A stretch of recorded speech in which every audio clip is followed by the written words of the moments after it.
Right, net gou vinnig recap. Op hierdie stadium weet julle nou, ons het nou al 'n paar keer gerecap oor die struktuur vanaf hoofstuk 1. Dis Jesus se boodskap aan Johannes, dan sien ons hoofstuk 2 en 3 is die boodskap aan die kerke. Hoofstuk 4 en 5 gaan vir ons oor die prentjie in die hemel. Dan het ons die 7 seels gevolg deur die 7 trompette, gevolg deur die 7 tonele, die 7 gebeurtenisse. En so ons is vandag besig met die 5de ene en dit is Openbaring 14 vers 6. So jy kan maar vir my soontoe blaai. En ons begin om basies. So ons het nou al gedoen uit die 7 tonele uit. Hoofstuk 12 vers 1 was die konflik van die draak en die vrou en die saad van die vrou. En toe het ons die tweede ene was die dier uit die see, derde ene was dier uit die aarde uitgewees. Laasweek het ons gedoen die 144.000 en dan die lam op die berg Sion. En dan vandag doen ons 3 engele se boodskappe. So vers 6 begin vir ons en hy sê vir ons: Toe het ek 'n ander engel gesien wat hoog in die lug vlieg.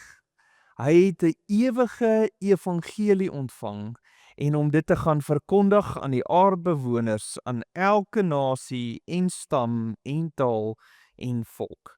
Nou, ander wat se vertaling jy het, ek dink Afrikaans 2020 en jou Afrikaans 53 noem dit 'n ewige evangelie. As ek reg onthou is die Nuwe Lewend en die NNT noem hom die goeie nuus. So, ek dink dit is belangrik dat jy jouself moet herinner, onthou die woord evangelie vertaal ons as goeie nuus. Die Griekse woord is evangelion, en as jy hom vertaal is dit goeie nuus. So hier het 'n engel goeie nuus om te verkondig. Nou moet julle onthou, daar is enkele kere wanneer 'n engel gaan en hy het goeie nuus wat hy verkondig. Die geboorte van Jesus was aangekondig gewees aan die herders deur 'n engel. Daar is goeie nuus wat volg. Maar julle moet onthou, die primêre draers van goeie nuus is ek en jy. Ek en jy dra die goeie nuus en dis ons plig om hierdie te doen. Nou wat sê ek vir jou as ek vir jou bedoel ons is die draers van die goeie nuus? Dan sê ek vir jou, jy hoor van Jesus, jy beleef Jesus en nou gaan vertel ek mense van hierdie belewenis van Jesus en op grond van dit wat ek vir jou vertel, hoor jy van Jesus en jy beleef Jesus en dan gaan jy gaan vertel dit weer vir die volgende ou en hy beleef Jesus en hy hoor van Jesus en hy gaan dra dit oor. So dis wat dit gebeur. Dis wat ons sien regdeur op strepe. Jy sien dat die besetene van Gadara, hierdie ou ontmoet Jesus jaag die demone uit, hy het die belewenis van Jesus, hy sê vir Jesus, maar kan ek saam met julle kom, ek wil julle volg, ek meen sy hele track record met sy hele gemeenskap is verskriklik sleg, en wat sê Jesus vir hom, sê nee, gaan vertel. So met ander woorde, hierdie ou sonder enige ondervinding, sonder enige teologiese kennis, hy ken nie sy Bybel nie, hy weet nie wat daar aangaan nie, al wat hy doen is hy gaan vertel sy belewenis. Die vrou, die Samaritaanse vrou by die waterput, sy beleef Jesus en wat doen sy? Sy gaan terug en sy gaan vertel vir hele dorp, hier is 'n man, hier is my belewenis met Jesus. Dis wat die goeie nuus is. Ek beleef Jesus en ek gaan na ander mense toe en ek gaan vertel hulle hierdie goeie nuus, die belewenis van wat ek beleef het van Jesus. En so dis die hart, dis primêr ons funksie. Maar nou besef ek en ek sê as kerk, en ek bedoel nie kerk net globaal nie, alhoewel ek dink dit is 'n groot ding in ons kerk globaal, maar hy syfer af tot in ons kerk, is dat ons is apaties teenoor hierdie konsep, apatie.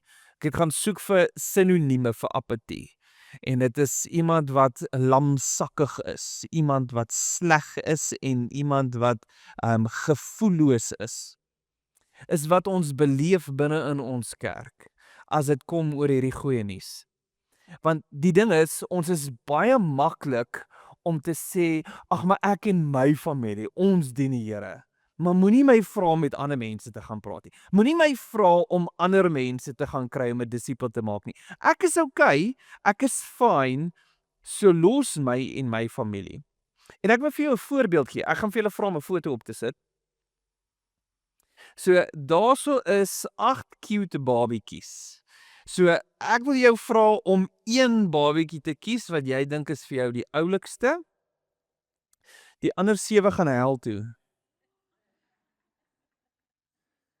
So en ek praat nou nie hierso in hierdie oomblik van dat babatjies gaan hel toe nie.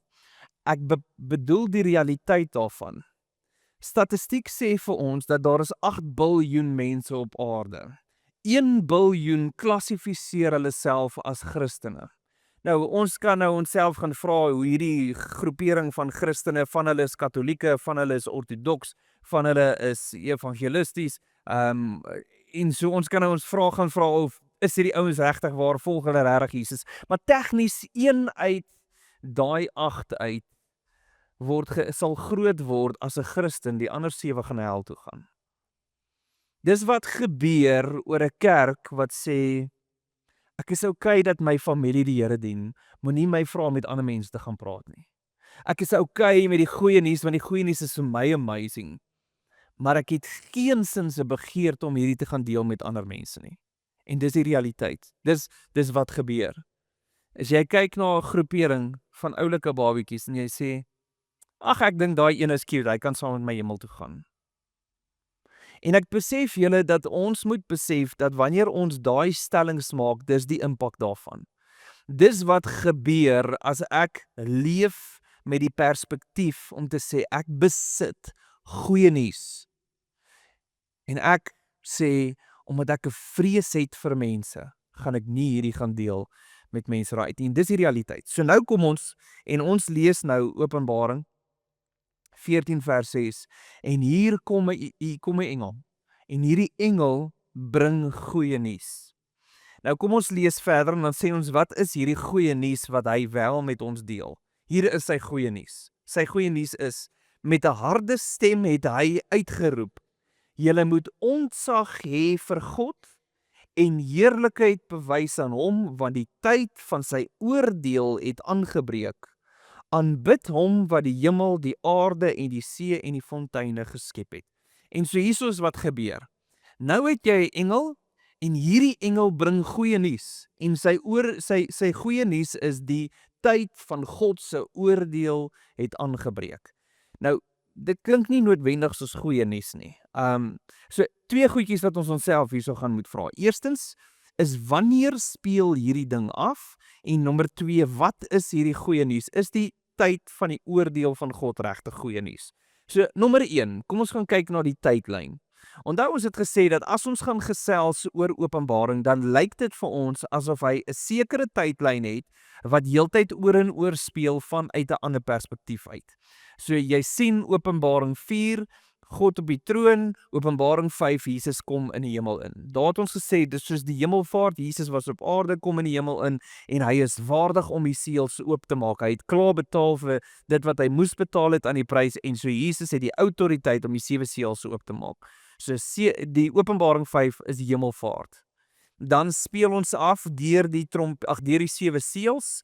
Ons het dan gesien, ons speel af deur die 7 trompette. Dit lyk asof hy van seel nommer 1 tot seel nommer 7 gaan. Seel nommer 7 is dan die wederkoms van Jesus. Selfde met die trompette, begin met trompet 1, wat dan by die hemelvaart sou wees, en hy speel af tot en met die 7de trompet toe, wat aan die einde gebeur.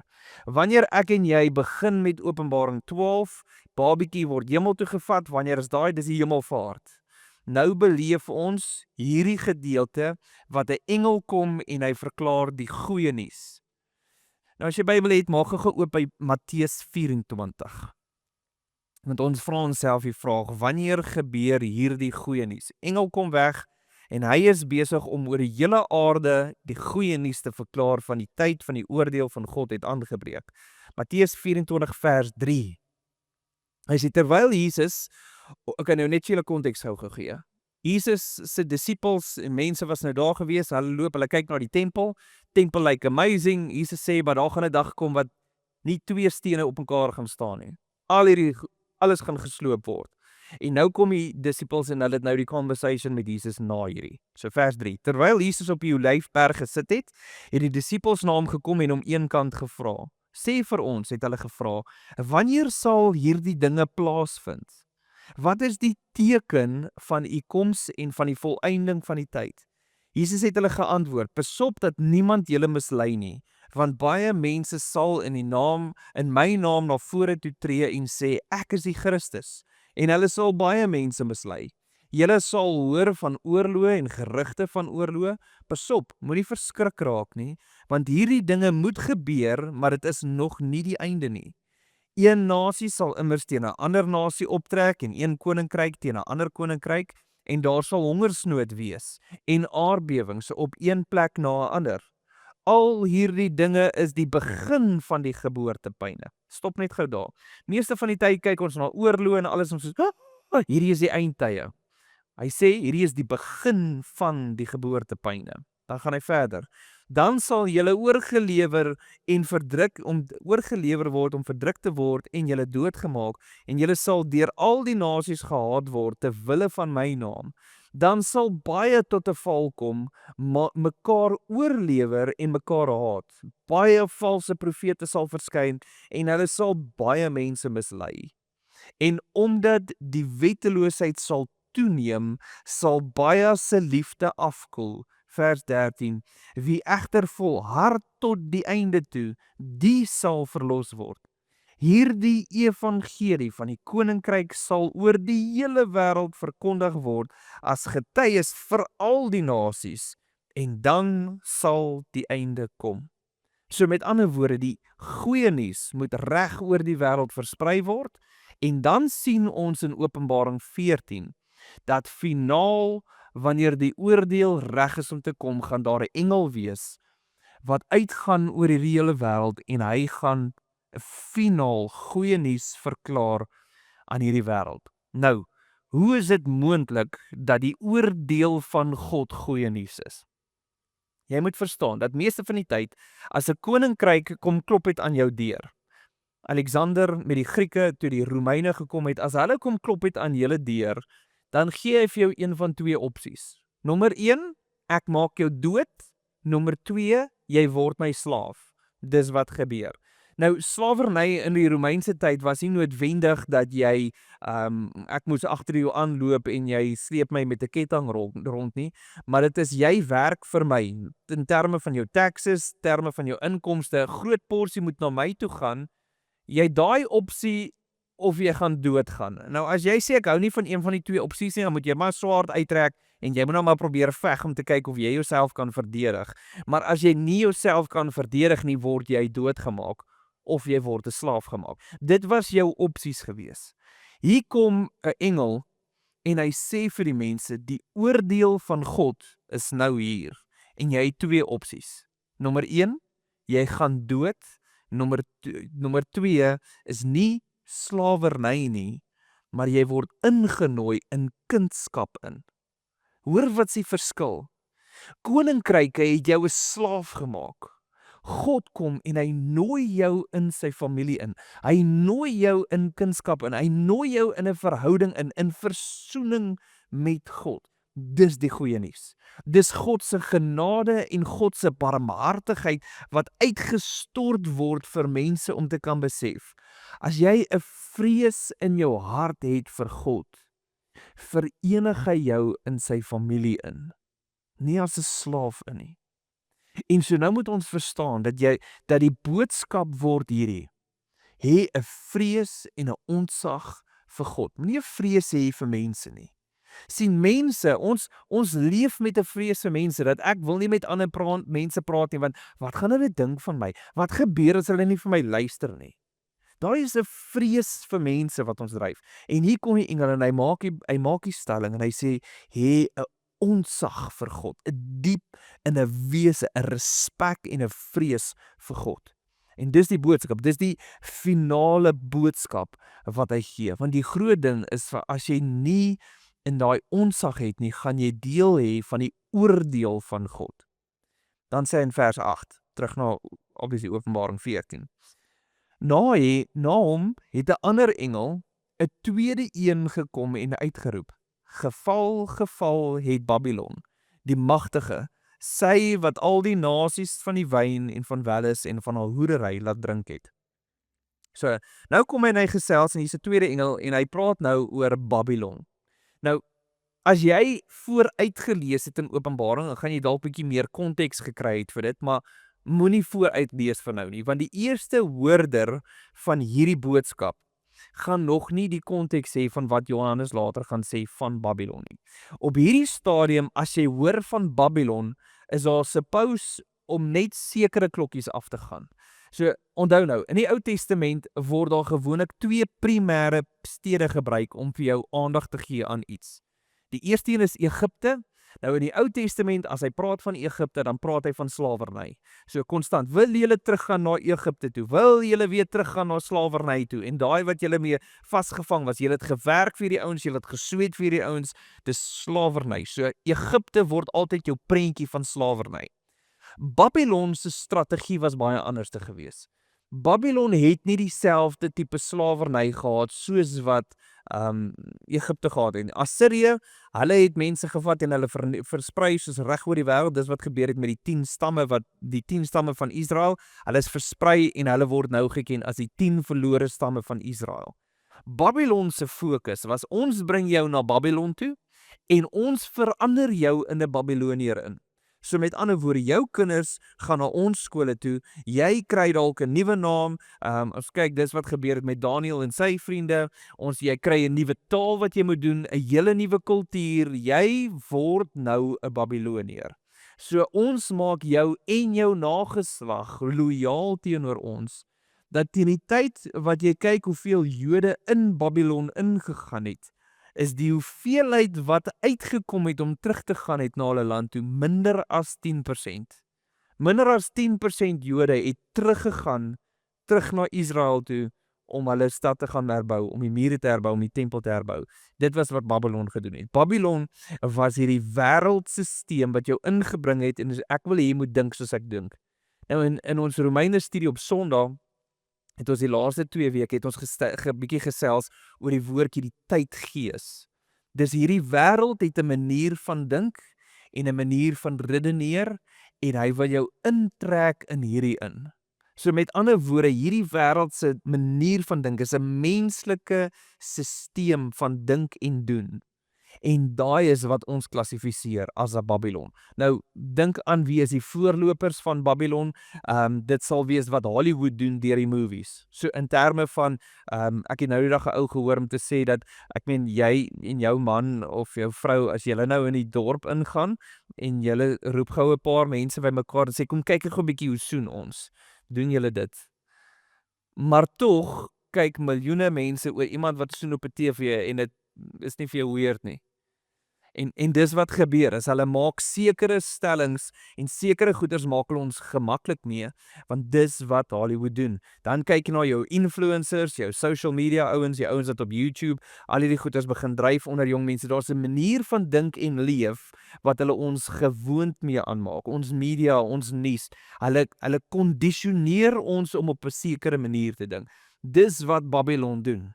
Hy kondisioneer jou om deel te wees van ons sisteem. Van wegvat van waar God jou wil hê. Ek kondisioneer jou om so te dink en so te redeneer. So wanneer hy praat van geval is Babylon, dan sê hy die doel van Babylon is magtige sy wat al die nasies van wyn en welles en al hoerery laat drink het. So hy het hulle almal ingetrek en jy het nou hier in hierdie situasie begin jy leef in sonde en dis oukei.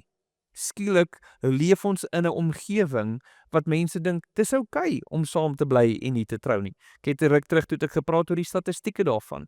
Die blote feit is net dat ons meer mense het wat saam bly as mense wat trou. Dis wat Babylon doen. Dis wat hierdie tydsgees doen. Is hy kondisioneer ons in sekere maniere van dink in. En so hierdie is die engel wat kom en hy praat nou van hierdie sisteem. Hy sê hierdie manier van dink, die mense wat deel is van hierdie sisteem gaan val, die oordeel van God gaan kom. Ons kyk na al hierdie supersterre en ons kyk na al hierdie mense so en dit lyk asof dit so amazing kan gaan en hulle leef so weg van God af. En hierso kom die oordeel van God oor Babylon. Dis wat hierdie in vir ons sê. Dan gaan hy aan vers 9. Na hom het 'n ander engel, 'n derde een gekom en met 'n harde stem uitgeroep: As iemand die dier en sy beeld aanbid en die merk op sy voorkop of op sy hand ontvang het, sal hy ook drink van die wyn van God se toorn, wat onverdun in die beker van God se toorn geskink is. So, nou eerstens, as jy nou 'n paar Bybelstudies gemis het, en jy het nou gemis wat ons gesê het in Openbaring 13, en jy voel dat die merk van die dier is ernstig 'n microchip wat iemand op jou gaan sit, asseblief gaan terug na Openbaring 13 toe. Ons het nie nou tyd om terug te gaan daar nie. Dis nie 'n microchip nie, dis nie 'n tattoo nie, dis niks van daai tipe goeders nie. Ons weet dit is 'n volg weer eens van. Ons het gepraat van dat die eerste dier word 'n nabootsing van Christus, tweede ene word 'n nabootsing van die Heilige Gees, en dit is die volg van daai sisteme. Ons het ook gesien dat die eerste leser hierdie sou kon sien in Rome. En so nou beleef ons dieselfde ding binne in ons konteks. So die op die hand, op die voorkop is 'n manier hoe jy dink en is 'n manier hoe jy doen. So met ander woorde, dit is die volgelinge van. Nou julle moet onthou dat die volgelinge van die eerste dier was mense wat in verwondering was oor die genesing wat plaasgevind het. So die dier het hierdie groot word gehad, hy was gesond gemaak, en in verwondering het mense begin aanbid. So daar's mense wat in hierdie stelsel is en dink en doen en leef so, want dis verwondering. Oh, wow, kyk net hoe amazing is alles wat hierdie wêreld vir my bied. En dan is daar ander mense wat volg uit vrees uit. Is wat sal gebeur as ek nie kan koop en verkoop nie? Sien, hierdie stelsel gaan toelaat dat ek werk kan kry. Sien, as ek bribery doen, gaan ek kan tenders kry by die myne. As ek bribes doen, gaan ek tenders kry by die regering. As ek nie hierdie goeders doen nie, gaan ek nie kan koop en verkoop nie. En so nou kom en hy sê daar is mense wat either uit vrees uit of uit verwondering hierdie diere volg. En hy sê en hulle wat die beeld aanbid, die merk op sy voorkop of sy hand ontvang het, hy sal ook drink van die wyn van God se toorn wat onverdun in die beker van God se toorn geskink is. Nou, jy moet onthou, oor die algemeen was wyn 'n algemene ding. Almal het elke dag wyn gedrink. Die blote feit is net, want water was net nie so gesuiwer nie. Nou daar's van julle wat die guts het om welkom water te drink. Nou vir julle gewoonlik as ons julle lip so aftrek, dan staan daar genuine leather. So daai is mense wat staalborshare groei. Maar nou vir meeste van die ouens wat daai tyd geleef het, sou welkom water as suiwer verklaar geword het. So met ander woorde, daar was nie dieselfde suiweringsprosesse om 'n blou druppel water by jou uit te kry nie. So daai ouens het meeste van die tyd brakwater gekry, water wat gal sleg is. En so wat hulle gedoen het, is hulle vermeng dit basies. Jy het 'n 50-50% ratio van water en wyn. En dis hoe jy basies, en nou as jy agterkom, hoor jy vandag is die water sleg, dan add jy net maar so 'n bietjie ekstra wyn. Want hoe meer jy wyn sit, hoe meer as jy geketty, dat jy proe nie hoe sleg is die water nie. Is maar basies soos bier. Net die eerste een is sleg. As daai alkohol inskop, is hulle nie meer sleg wat daar volg nie. So dis wat ons basies sien. Is jy beleef hierdie mengsel, dis 'n verdunde wyn wat plaasvind. Nou kom hy en hy praat van die toorn van God wat uitgegooi word in hierdie beker, soos wyn wat onverdund is. As jy dink aan wyn, dan dink jy gewoonlik nou aan hierdie verskriklike oulike, wie van julle hou van wyn? Dis nie 'n judgement ding nie, dit gebeur met, daar's baie mense, daar's baie van julle. Okay, so as jy dink aan wyn, hang af of jy nou van donker of wit wyn of rosé of wat ook al die geval mag wees. As jy nou daaraan dink en jy dink aan die reuk daarvan, is baie lekker. Nou imagine, jy vat daai beker en jy gooi die volle wraak of die woede van God binne in 'n beker. Hoe dink jy sal dit lyk? Ek het nie idee hoe dit sal lyk nie, maar een ding wat ek weet is ek kan nie dink dat iemand dit sal wil drink nie. En nou kom en hy sê dat die oordeel word so, dat jy uit hierdie beker uit gaan drink. En is onverdund. Dis nie 'n versagting van nie. Dis nie, ag maar, ek het dalk nie die Here gedien nie, maar ek was nie 'n bad mens nie. Ek was nie 'n slegte ou gewees nie. Dis nie wat gebeur nie. Jy kry onverdund die volle wraak van God gedrink.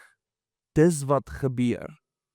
En dan dink ek aan Matteus 26. En in Matteus 26 is dit net voor Jesus na die kruis toe gaan.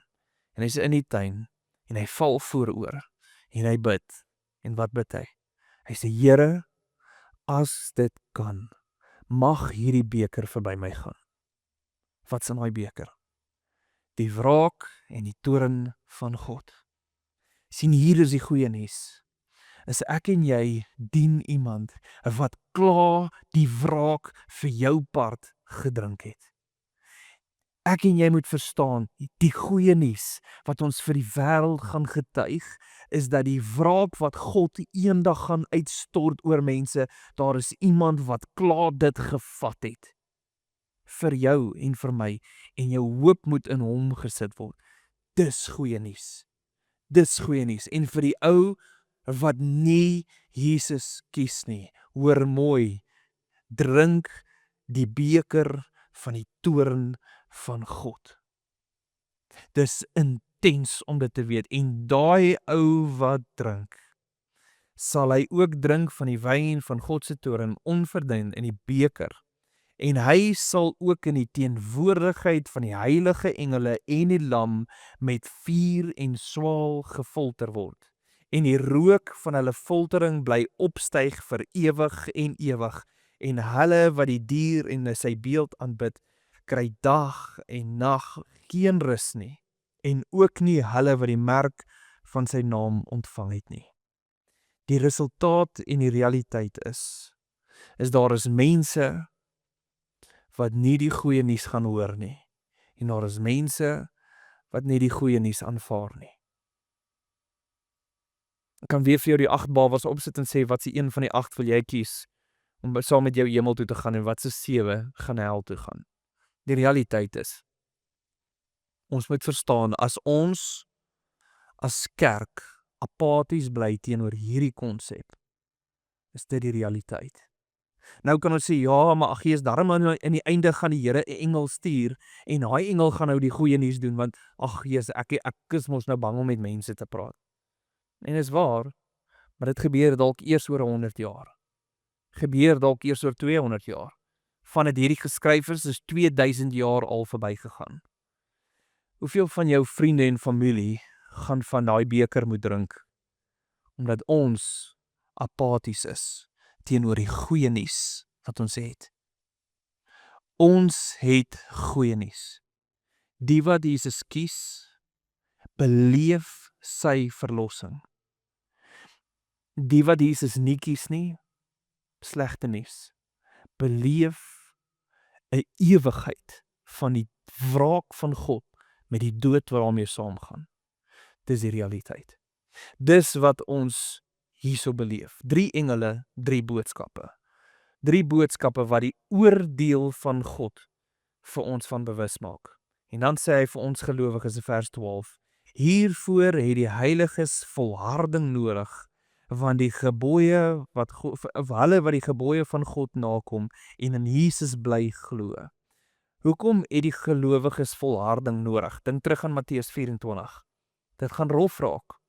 Dit gaan rof raak. Ons sien meeste van die tyd, as ons gaan kyk na die seels, ons beleef dit, ons beleef hoe dit in ons leeftyd al hoe erger raak.